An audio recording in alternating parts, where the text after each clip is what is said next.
Okay, welcome everyone to our second official meeting of the Spiritist Society of Mississippi.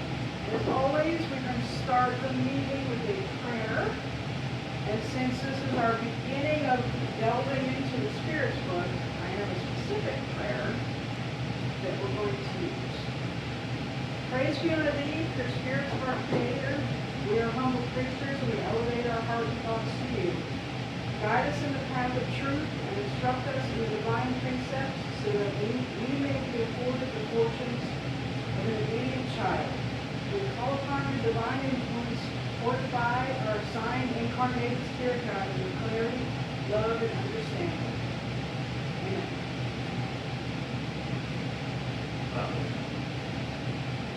So, do you have the same PDF that I'm using? So this is the beginning of how it's going to show how there's a whole bunch of information at the beginning that you can read all of this.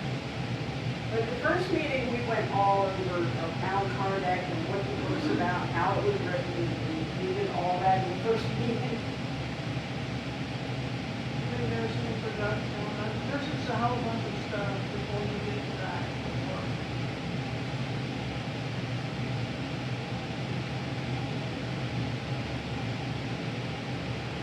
We got more than one. There's a lot. Believe me, I read it all. Well, that's your problem. You read it off of the introduction instead of reading the actual book. I do that on every book.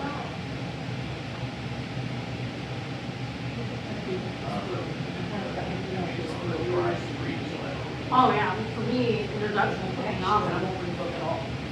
And then it's like, do I want to read this now?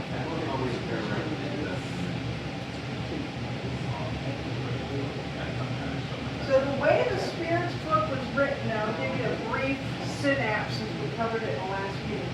The way this book was written was Allan Kardec posed, how many questions was it? 1,000? It's over 1,000. Over 1,000 questions.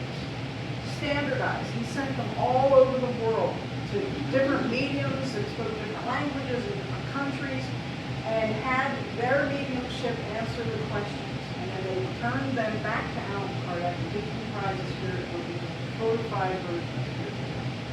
So this book is set out in full question and answer form. And he kept getting the same answers from all the directions. And that's what he got him so excited to put it all over. So, what is God? God is the supreme intelligence, the first cause of all things. Would anybody like to discuss that?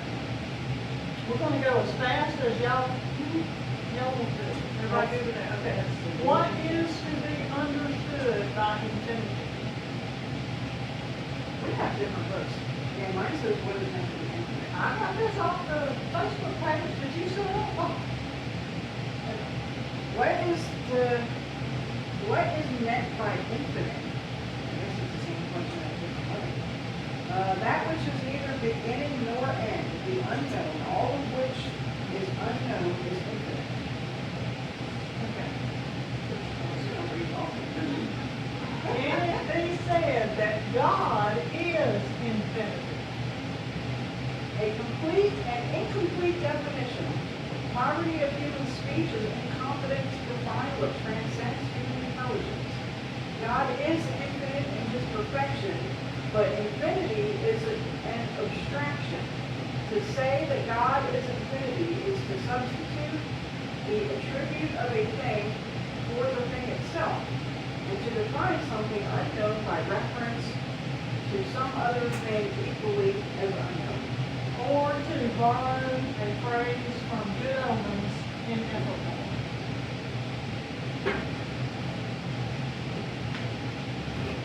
That was actually chapter 1. There you go. What proof have we of the existence of God? We're just going to keep going until everybody says we're done. If anybody has a question, stop and ask it. My question was, The simple stuff. because my first one's like, which God do we speak of here? And I go to Well, okay, that is a good point.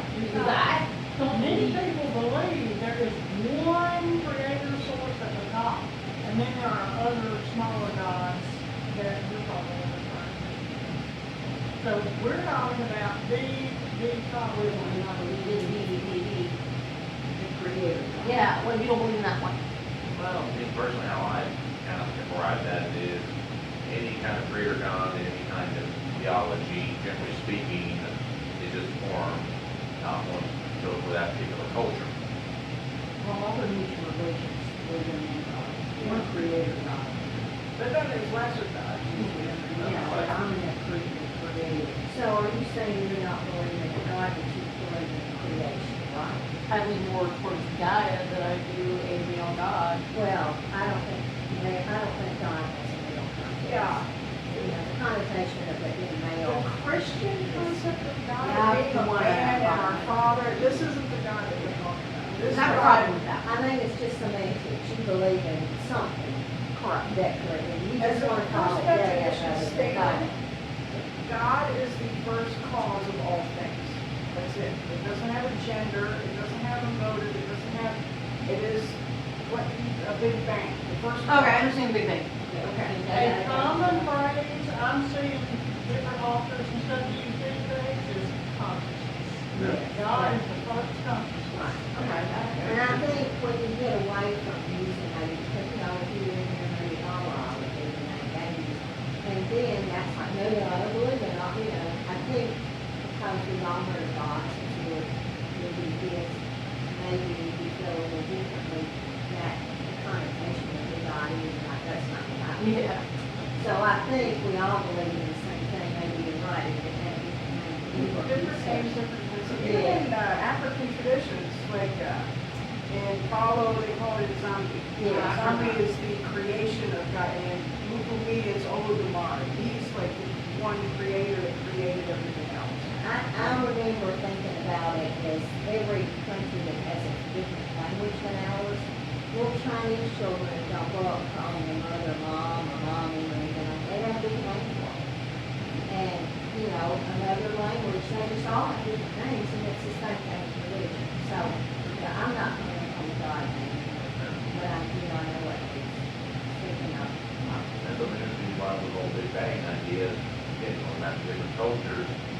Most cultures have the idea that everything sprang from out of the chaos, pre-creation. That's something that has great between more than that.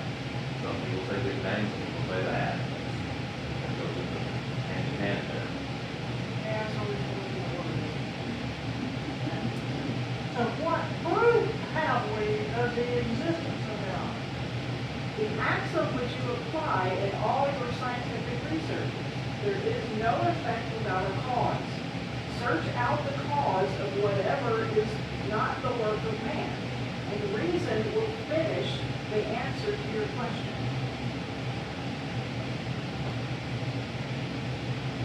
To assure ourselves of the existence of a God, we have to only look abroad on the works of creation. The universe exists, therefore it has a cause.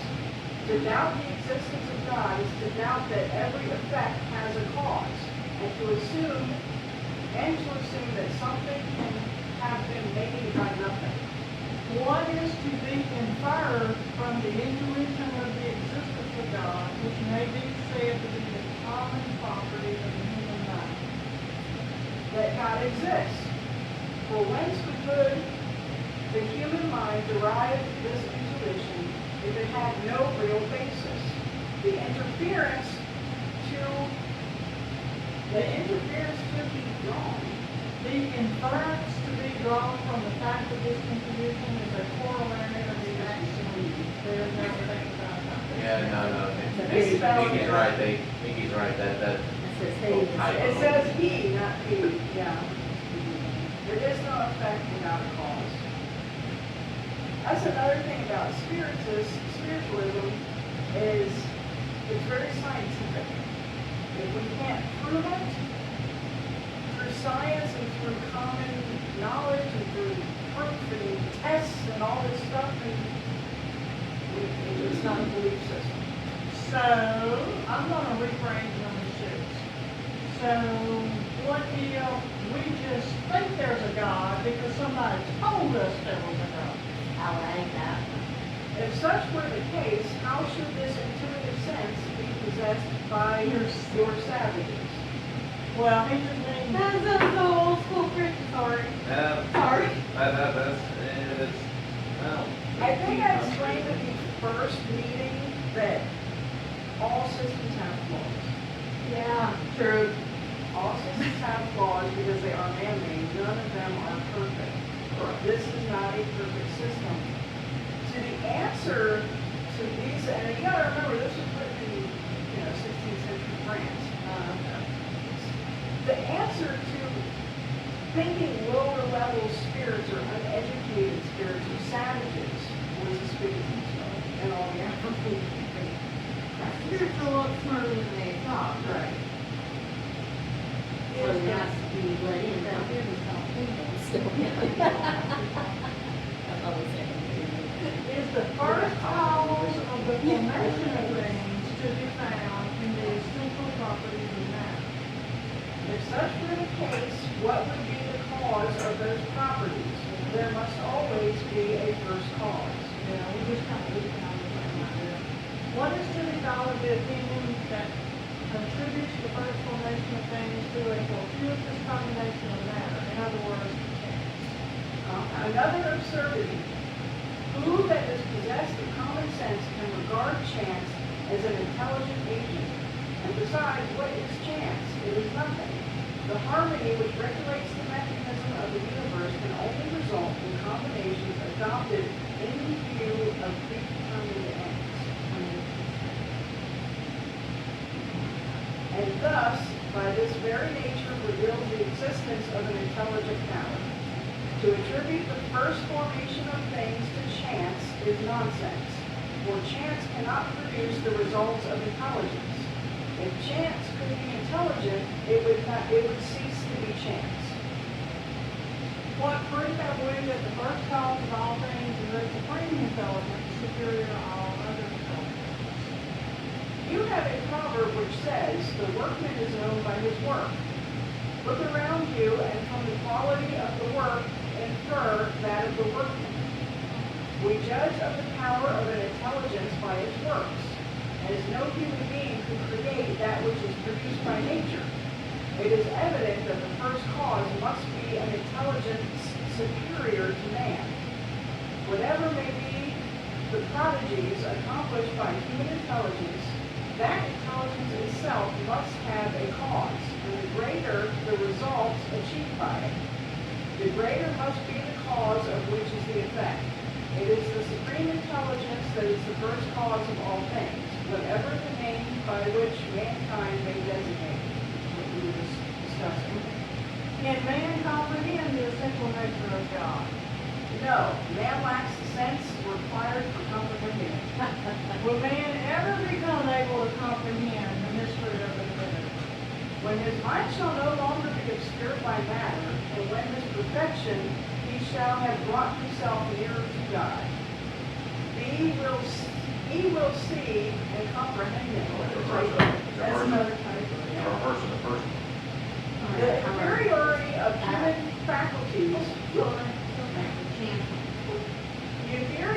human faculties, renders it impossible for man to comprehend the essential nature of God.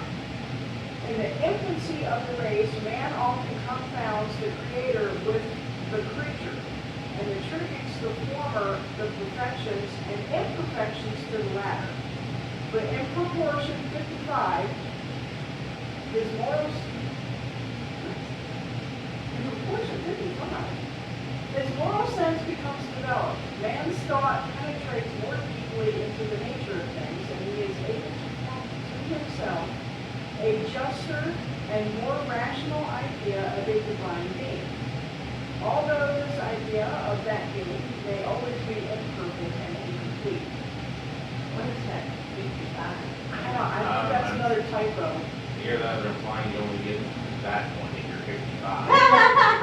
What, when things are translated, some things I grew up in a household where they wasn't the same way yeah. And I have a different book than this, a hard copy book. My plan was to have it, and we would Yeah. juxtapose the two explanations and One of different. those is not the same. If we cannot comprehend the essential nature of God, can we have an idea of some of his perfections? Yes, of some of them. Man comprehends them better in proportion as he raises himself above matter.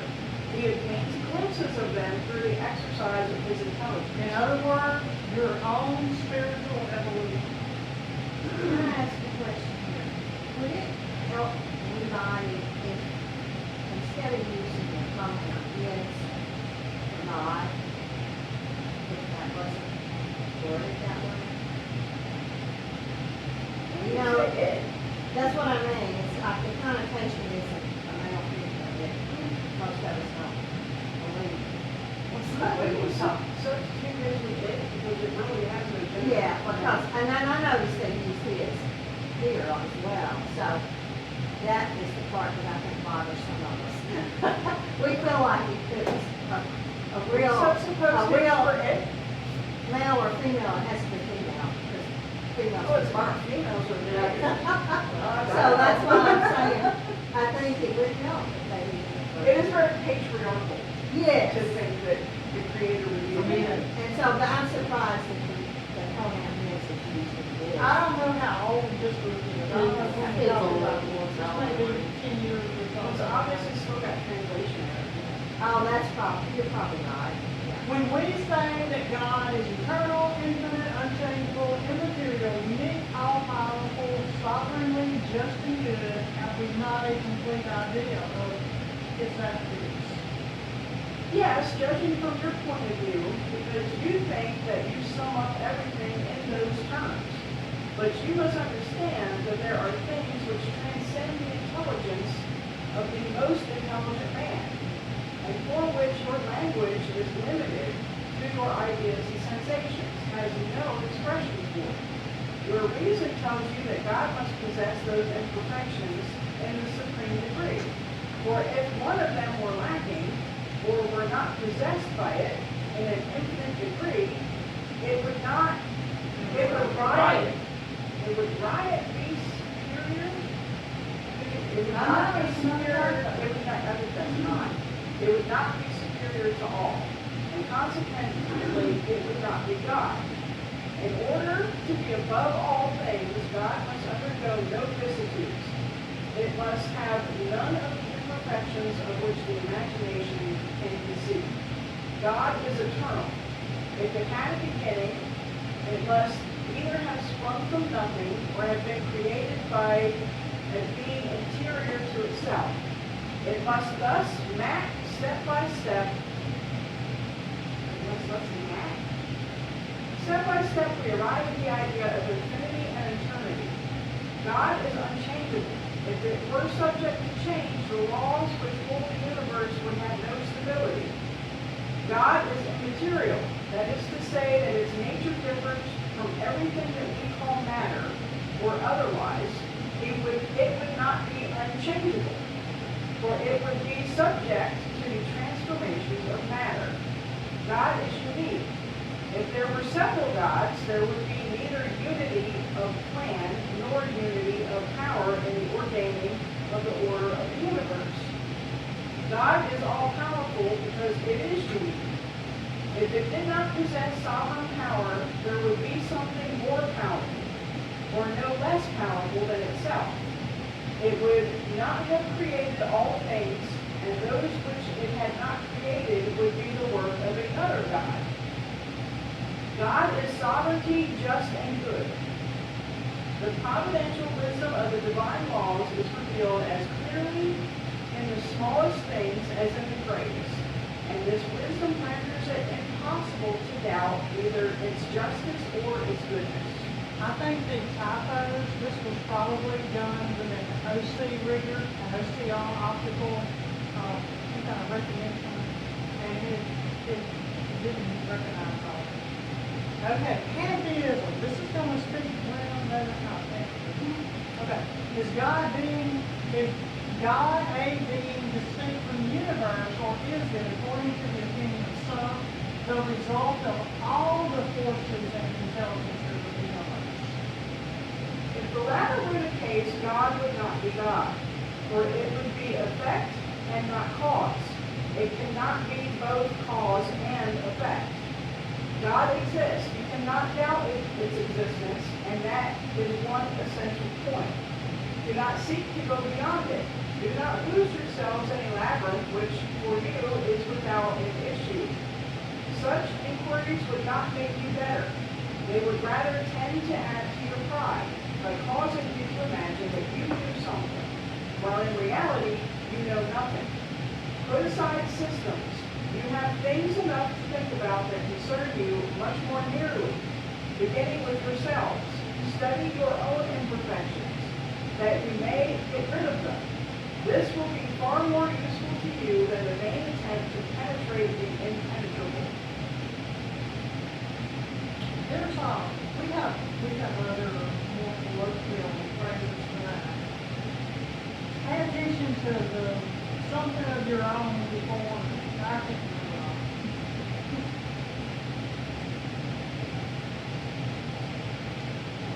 About that, you know, business. That too. What is to be thought of the opinion according to which all natural bodies, all the beings, all the organs of the universe are parts of the divinity and constitute in their totality the divinity itself. In other words, the pantheistic theory. Man is not being able to make himself God. Would fain make himself out to be at least a part of God. Oh. Those who hold this theory profess to find in it the demonstration of some of the attributes of God. The worlds of the universe being infinitely numerous, God is thus seen to be infinite. Vacuum or nothingness, being nowhere, God is everywhere. God being everywhere, since everything is an integral part of God, it is thus seen to be the intelligent cause of all the phenomena of the universe. What can we oppose to this argument? The dictates of reason. Reflect on the assumption in question, and you will have no difficulty in detecting its absurdity. The pantheistic theory makes God into a material being, who though endowed with a supreme intelligence would only be on a larger scale what we are on a smaller one. But as matter is incessantly undergoing transformation, God, if the theory were true, would have no stability. It would be subject to all the vicissitudes and even all the needs of humanity. It would lack one essential attribute of the divinity, unchangeableness. The properties of matter cannot be attributed to God without degrading our idea of the divinity, and all the sublets of sophistry fail to solve the problem of its essential nature. We do not know what God is, but we know that it is impossible that it should not be, and theory just stated is in contradiction with its most essential attributes. It confounds the Creator with the creation, precisely as though we should consider an ingenious machine to be an integral portion of the mechanism of the mechanic who invented it. What is that word? I think he means mechanism, but that would be a very complicated term. Like mechanism. I have a Mechanic, the mechanic who made that machine, we part of it. The intelligence of God is revealed in his works, as is that of a painter in his picture.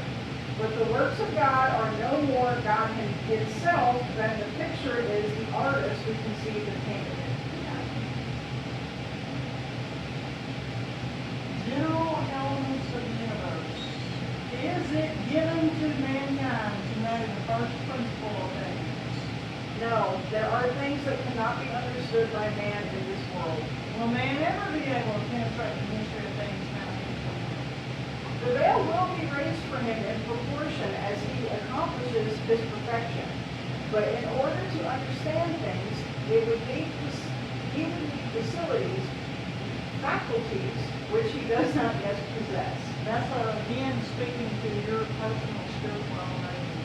Cannot man, for scientific investigation, penetrate some of the secrets of nature? The faculty of scientific research has been given to him as a means by which he may advance in every direction.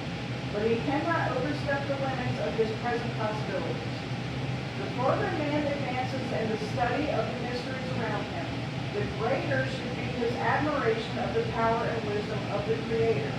But partly through pride and partly through weakness, his intellect itself often renders him the sport of illusion. He meets systems upon systems, and every day shows him how many errors he has mistaken for truths, how many truths he has repelled as errors.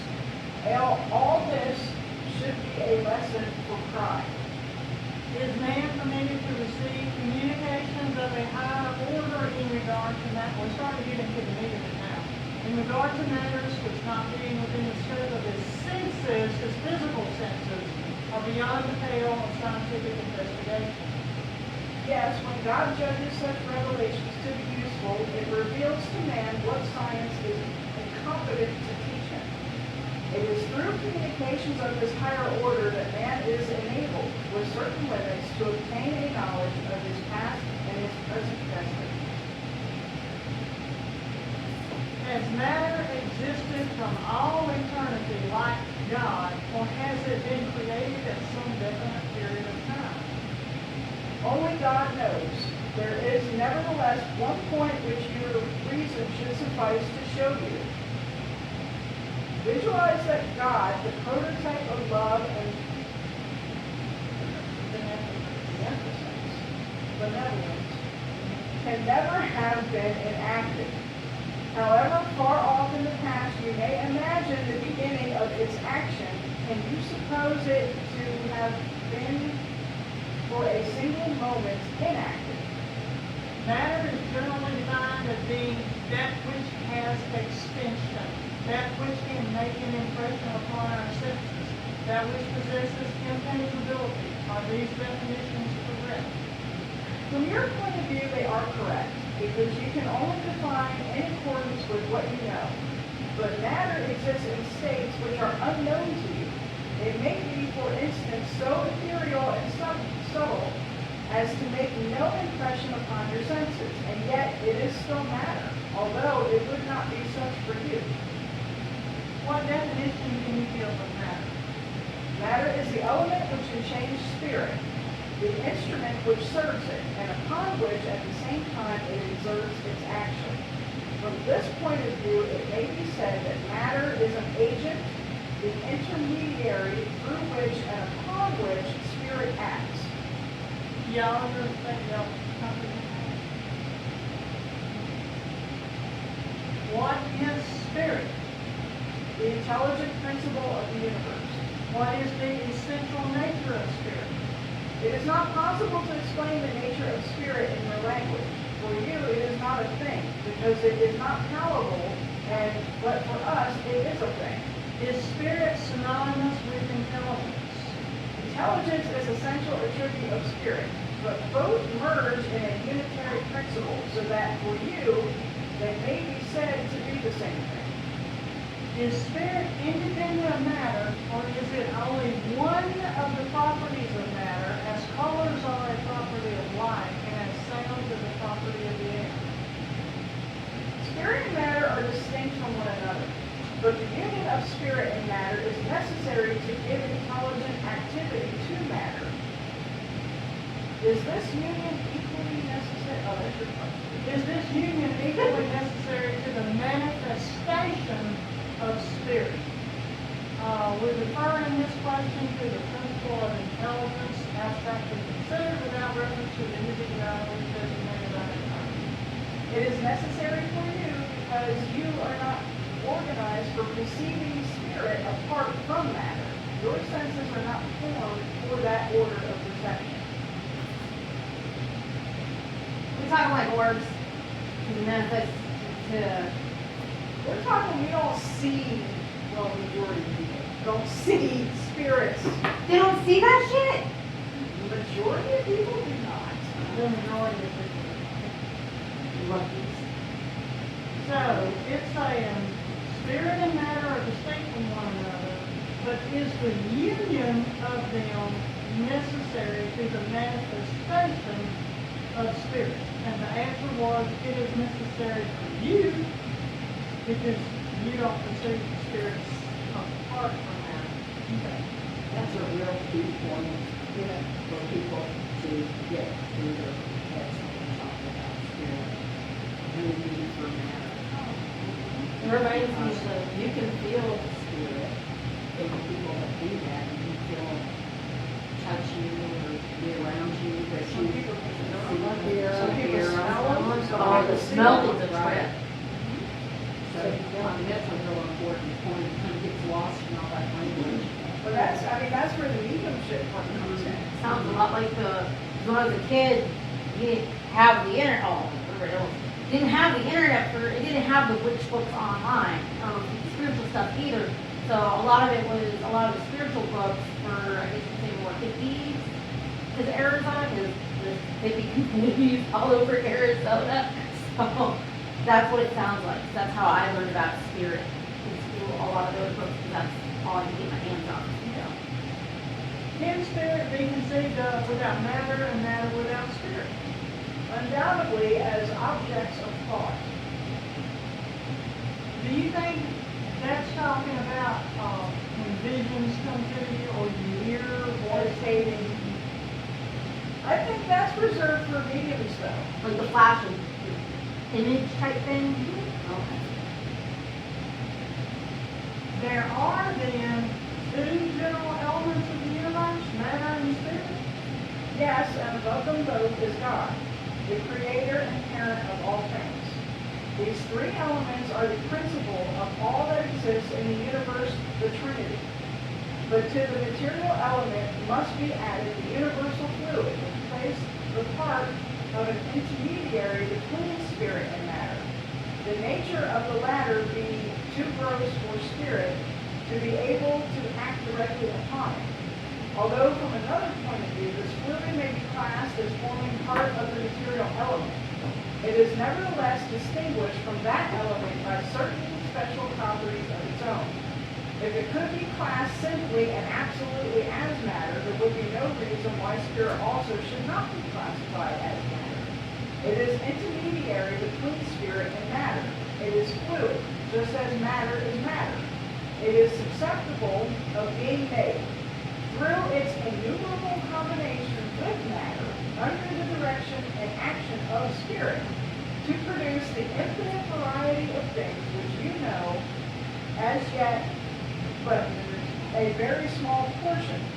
This universal primitive or elementary fluid being the agent employed by spirit in acting upon matter is the principle without which matter would remain forever in a state of division and would never acquire the properties given to it by the state of ponderability. Good. Okay. Like technological, because that's the only thing that makes sense out of this to me. Think of the spiritual fluid as the essence of life, right? That unknown spark that gives life. That's the spiritual fluid. And like the tree of life, how it flows into. How life is in everything. The reason we're animated. From a rock to the water to us to whatever, everything that lives has a spiritual fluid. How is the spiritual fluid different from your soul? Ooh. That's probably going to be answered, but I think soul and spirit are kind of the same thing. I do too, as an individual. Right. But not for God. As an individual consciousness, the spiritual fluid, you can think as the essence of God in all things that gives it the spark of life. Right? The fluid is what animates and activates. I've always thought that was not an individual soul, it's what animates me. And that makes me an individual spark of God that I can have. The peace of God that I can have is my soul. To me, that would be interchangeable. To me, that seems like a very interchangeable. The spirit and soul, essentially. Yeah. That essence that you're talking about in that phrase, and the term soul, as I think of what the soul constitutes, would be the same thing. And if that's different, then I don't understand. Well, then, if you think of that, it's just spirit, soul is together. There's times when spirits blend, right? Like, you know what I'm saying? It can be blended with another.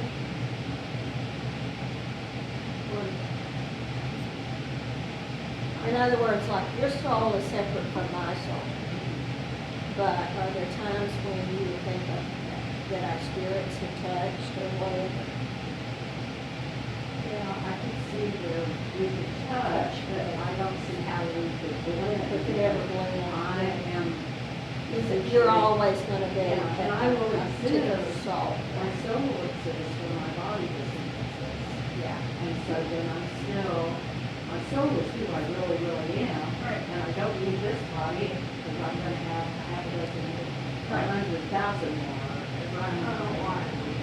I guess But what that I soul is always who you are.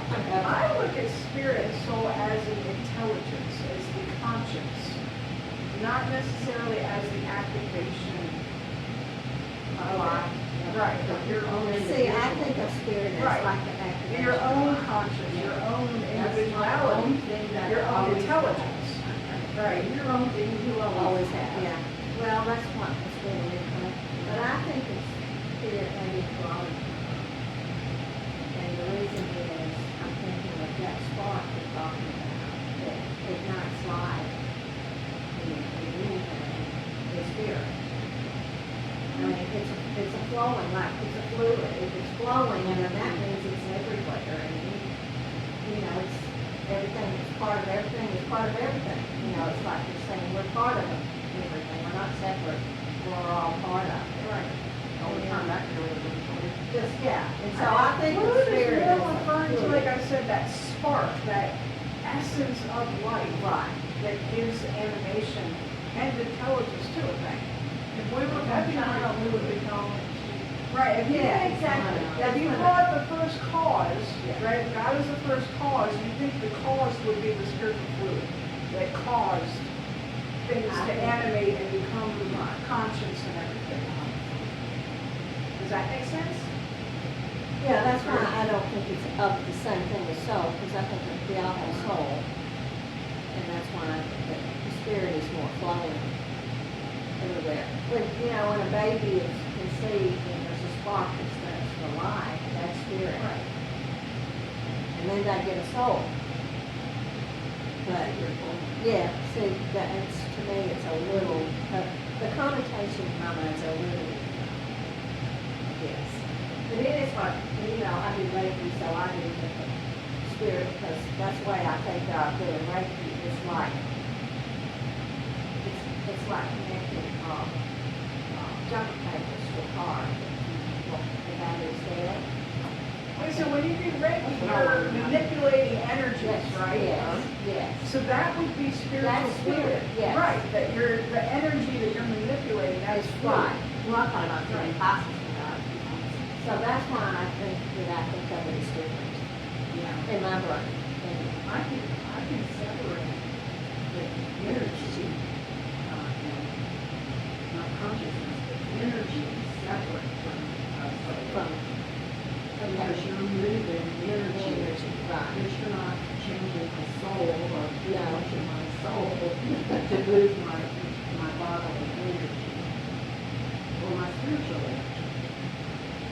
I have to chew on that one. Yeah, that one, it's really fun to think about, isn't it? Well, That's the whole point of this group, is yeah. to have these discussions and look at things in different Yeah. angles. well, it's all these different interpretations Of the word. vocabulary. It's actually trying to figure out, well, is that really? I'm sure as we go on, it might become clearer, The but connotation. questions will be clarified. I've read way further than where we're at right now. It gets way more. We just gotta slog through some of this stuff first. And she's read the whole book. I've read it, it's read it. I'm one of those movies that takes forever to get this I've read it numerous times. Well, for some part of me, this is just common sense. Oh, yeah. I mean, If you apply scientific principles, that's what I mean, so Yeah. far, this is nothing but common sense. Right. And so, So I'm gonna paraphrase this question. So is this fluid we're talking about the same thing we call electricity? We have said that it's susceptible of innumerable combinations. What you call the electric fluid, the magnetic fluid, etc., are modifications of the universal fluid, which properly speaking is only matter of a more perfect and more subtle kind, and that may be considered as having an independent existence of its own. Since spirit itself is something, would it not be more correct and clearer to designate these two general elements by the terms inert matter and intelligent matter? Hang on, sorry.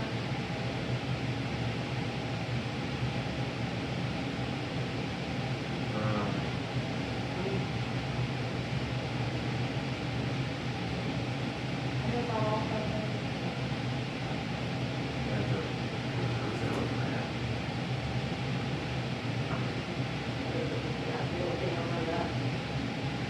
You're almost Electricity. there. You're almost Almost there. there. Keep going. Little more, little more. There. Yeah, I had just read number 28. The questions of words are of little importance for us. It is for you to formulate your definitions in such a manner as to make yourselves intelligible to one another. Your disputes almost always arise from the want of a common agreement in the use of the words that you employ, owing to the incompleteness of your language in regard to all that does not strike your senses. One fact, patent to all observers, dominates all our hypotheses. We see matter which is not intelligent. We see the action of an intelligent principle independent of matter. The origin and connection of these two things are unknown to us. Whether they have or have not a common source, and points of contact preordained in the nature of things. Whether intelligence has an independent existence of its own, or is only a property or an effect, or even whether it is, as some assume it to be, an emanation of the divinity. These are points about which we know nothing. Matter and intelligence appear to us to be distinct, and we therefore speak of them as being two constituent elements of the universe. We see above these a higher intelligence which governs all these things, and is distinguished from them by all essential attributes peculiar to itself. It is this supreme intelligence that we call God. Is density an essential attribute of matter? Yes, of matter as understood by you, but not of matter considered as a universal fluid. The ethereal and subtle matter which forms this fluid is imponderable for you, and yet it is nonetheless the principle of your ponderable matter. Density is a relative property beyond the sphere of attraction of the various globes of the universe. There is no such thing as weight, just as there is neither up nor down. Is matter formed of one element or of several elements? Of one primitive element. The bodies which you regard as simple are not really elementary. They are transformations of the primitive matter. Whence come the different properties of matter? From the modifications undergone by the elementary molecules as the result of their union and of the action of certain conditions. According to this view of the subject, savors, which I think you mean flavor, odors, colors, sounds, proportions, or salutary qualities of bodies are only the result of modifications of one and the same primitive substance. Yes, undoubtedly, and that only exists in virtue of the disposition of the organs destined to perceive them. This principle is proved by the fact that the qualities of bodies are not perceived by all persons in the same manner. The same thing appears agreeable to the taste of one person and disagreeable to that of another. What appears blue to one person appears red to another. That which is poison for some is wholesome for others. Is the same elementary matter susceptible of undergoing all possible modifications and of acquiring all possible qualities? Yes, and it is. This fact, which is implied in the saying that everything is in everything. Oxygen, hydrogen, azote, carbon, and all the other bodies which we regard as simple are only modifications of one primitive substance. But the impossibility in which we have hitherto found ourselves of arriving at this primitive matter otherwise than as an intellectual deduction causes these bodies to appear to us to be not really elementary, and we may therefore without impropriety continue for the present to regard them as such. So the elements on the periodic table, even though those like the smallest things, we can detect they're really big when you compare it to the. Well, you think this was written before they found the God particle, and I mean that's the thing, the God particle. Does this theory appear to bear out the opinion of those who admit only two essential properties of matter, viz. Force and movement, and who regard all the other properties of matter as being merely secondary effects of these, varying according to the intensity of the force and the direction of the movement? That opinion is correct, but you must also add according to the mode of molecular arrangement, as you see exemplified. For instance, in an opaque body, that may become transparent and vice versa.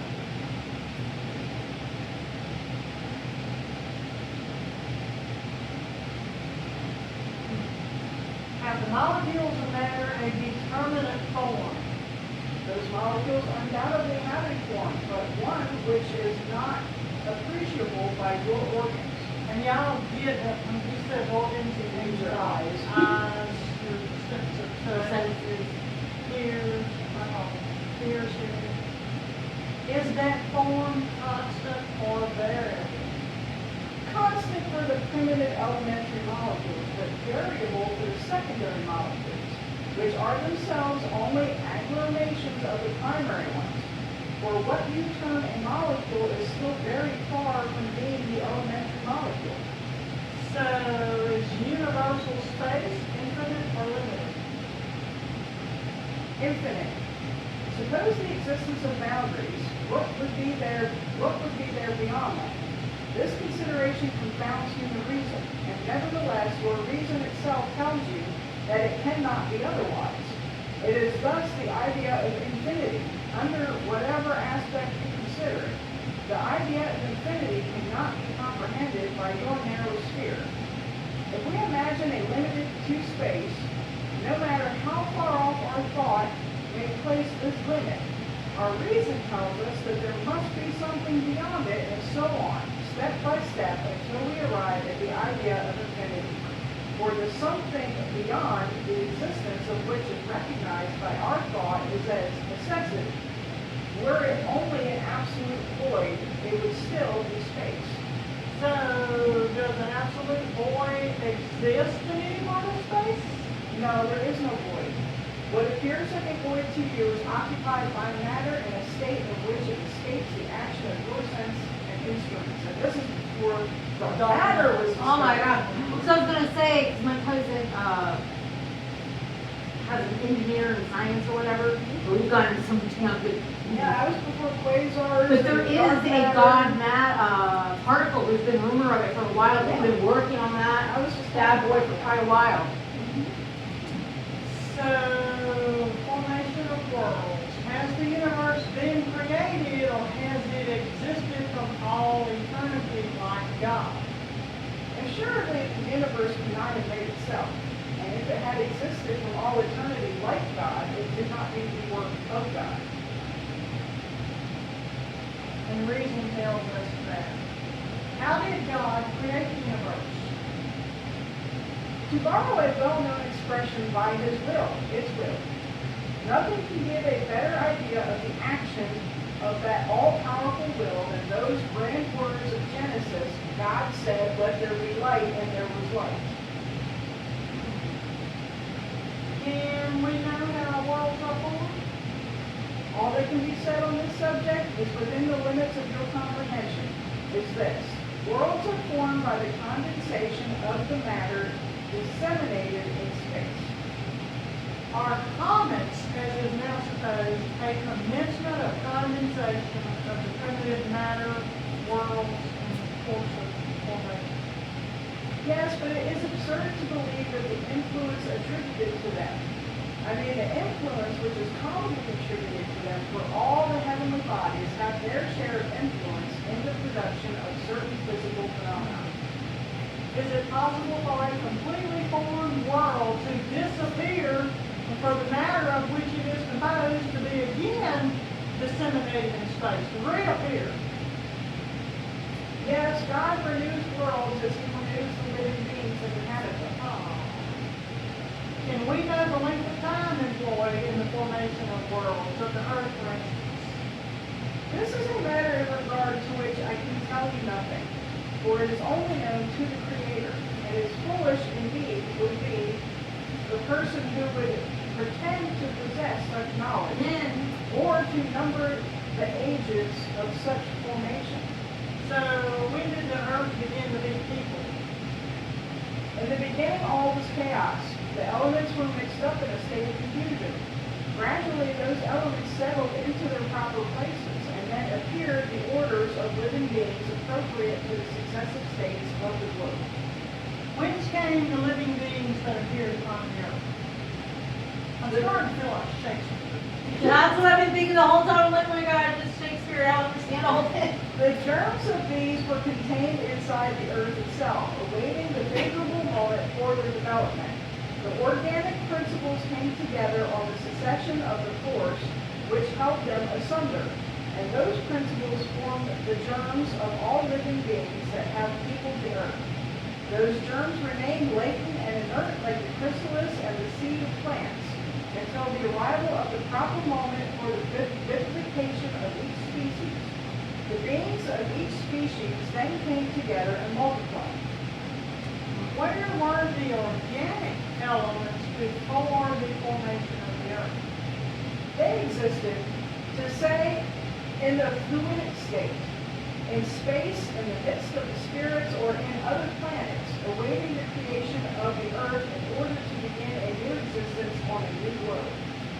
Chemistry shows us that the molecules of inorganic bodies united to produce crystals of regular forms that are invariable for each species.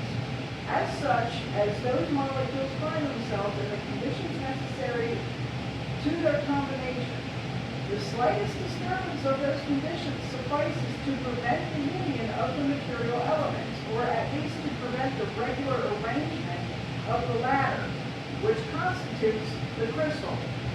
Why should not the same action take place among the organic elements? We preserve for years the seeds of plants and of animals, which are only vivified at a certain temperature or under certain conditions. Grains of wheat have been seen to germinate after the lapse of centuries. Then is in seeds a latent principle of vitality, which only awaits the concourse of favorable circumstances to develop itself. May not that which takes place under our eyes every day have also taken place in the origins of the globe? Does this view of the formation of living beings brought forth out of chaos by the action of the forces of nature itself detract in any way from the glory of God? So far from doing this, the view of creation thus presented to us is more constant than any other with our sense of the vastness of its power, exerting its sway over all the worlds of infinity. Through the action of universal laws. This theory, it is true, does not solve the problem in the origin of vital elements, but nature has mysteries, which it is as yet impossible for us to explain. Yeah. So basically, this is why this is something I have kind of thought for a long time, but this would imply that, not necessarily what I like to call mythic literalism. Or essentially, like, I'm sure we all know the story, literally like, at the blah, blah, blah, everything like that. This would also just imply that, yes, evolution is actually a force that happens independently, because, This follows a very scientific report, which is why in his day, Martin Kardec had butted heads with the church a lot. yeah, I have a feeling that if he ever actually talked to Charles Darwin, they would have actually gotten along great. Even, like, probably like, oh, Charles Darwin was not, no, he's not, no, he didn't. At the end of his book, Theory of Evolution, he outright said that intelligent design had to be a factor. We want to stop the question 50, because we got a nice place to stop for this week. So, do any living beings come into existence spontaneously these days? Yes, but the primal germs of these already existed in a late state. You are constantly witnessing of this phenomenon. Do not the tissues of the human body and of animals contain the germs of a multitude of parasites that only await for their development the occurrence of the putrid fermentation necessary to their life?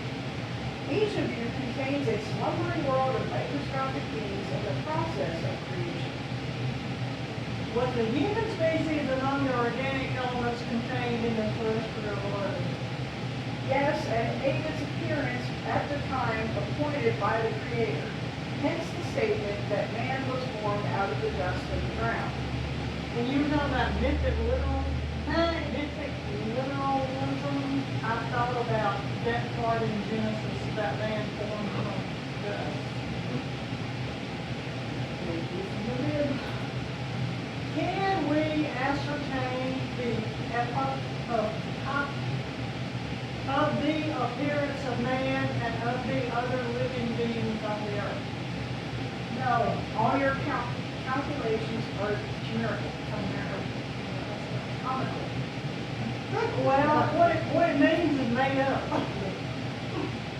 If the germs of the human race were among the organic elements of the globe, why are human beings not produced spontaneously at the present day as they were at the time of its origin?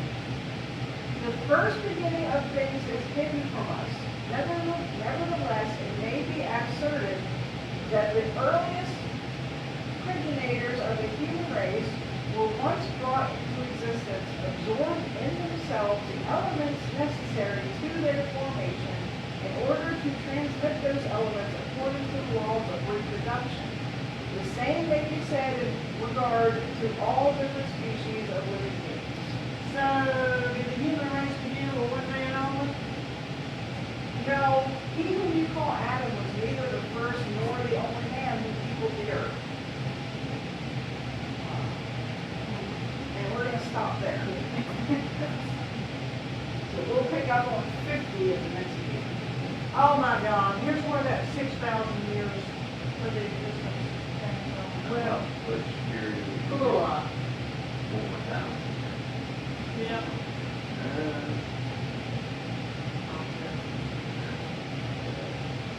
Like, I mean, at the very least, most of the older civilizations, or at least are all modeled 6,000. I mean, even like, as an example, you need to take back at least the earliest finding like 7,000.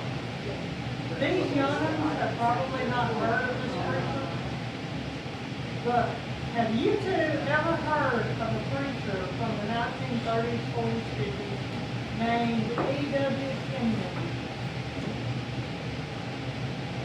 I've heard of him.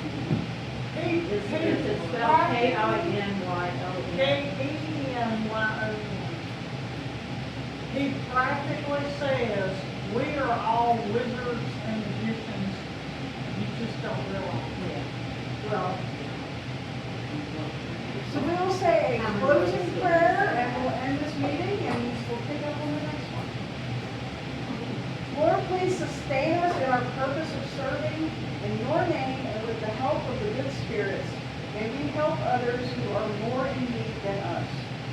Lord, there are those who are very unhappy, but within your mercy toward us, there are many ways to help, many resources that bring encouragement to our fellow human beings. With our whole soul, we beseech you to bless all those who suffer. Give each distressed soul the soothing of his pains and balm for its sorrows. Amen. Nikki, are you all taking up a collection or doing anything that you need? We are going to organize charities. We're thinking about starting the first one late October, and it's going to be a food drive for Thanksgiving. Okay, but I mean, you're not doing like a contribution to the church? To the church, yeah. There's We space, were like, going to make a basket to say, everybody kick in a to. where can they put donations to the church? Well, we can put them, I mean, if you, in the library, I can hide them in the library. Is there a basket or a collection plate or something you want to Well, put? yeah, we can put the offering plate out. Where's that at? I'm down there. Yeah, we don't know where it's at. Yeah, I keep needing to make a basket to bring for the meetings for people to donate to the church. And I keep So are saying, you gonna have them all here, or are you gonna have all the meetings here? Yes, ma'am. Oh, I was just thinking a And it's little gonna something be- covered and you tell me. Yeah. Every other Thursday at 6 o'clock. This is what I've been showing on screen, Nikki, but I may get us a different PDF. I may get a PDF or not PDF, Well, I've but been digital. looking at is directly off of the Spiritist US site. I don't think that's it. That one came from the Carolina Society. The one I'm looking at on my laptop comes directly from Spiritist.us. I'm trying to. You're moving. I don't know if there's. I didn't know, I didn't expect to change my Mom's mind. got that in. Oh, I wonder, is this the conflict with you? Is this in conflict with